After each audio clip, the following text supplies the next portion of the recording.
पुणेकर म्हणून त्यांच्याशी बोलत होतो. मी शिवसेनेचा महानगर पदावर असलो तरी पहिला पुणेकर आहे आणि पुणेकर म्हणून मी साधा प्रश्न त्यांना विचारतो.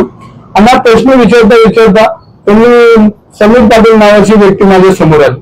मी फक्त अंदाज समीर पाटील नावाचा व्यक्ती दादांच्या आजूबाजूला घुटमळ पुण्याची गुन्हेगारी वाढवण्यासाठी प्रयत्न करतो.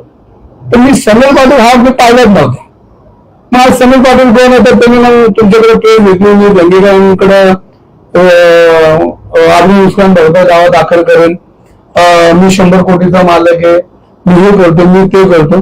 मी म्हणलं आता जर हा माणूस जर आपल्याला चालेल नाही पुणेकरांना चालेल देते तुम्ही रंगीत पुणेकरांना माझं तसं म्हणायचं तर जायचं माझा वाऱ्यामध्ये आम्ही एकमेकाच्या कधी आलो नाही. पण मला त्रास नाही. पण विषय असा की आज पुणे शहरामध्ये जी गुन्हेगारी वाढली त्याच्यामुळे मी हे करतोय माझा. आणि मी या पुणे शहरामध्ये 40 वर्ष आज सामाजिक जीवनामध्ये काम करत असताना पुणेकरांमध्ये अनेक वेळा जावं लागतं.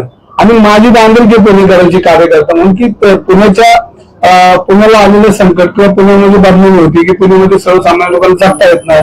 आज महिला भगिनी आहेत ज्यांचे मुर्दे पडतात त्या भगिनीचं कुंकू पुसलं जातं.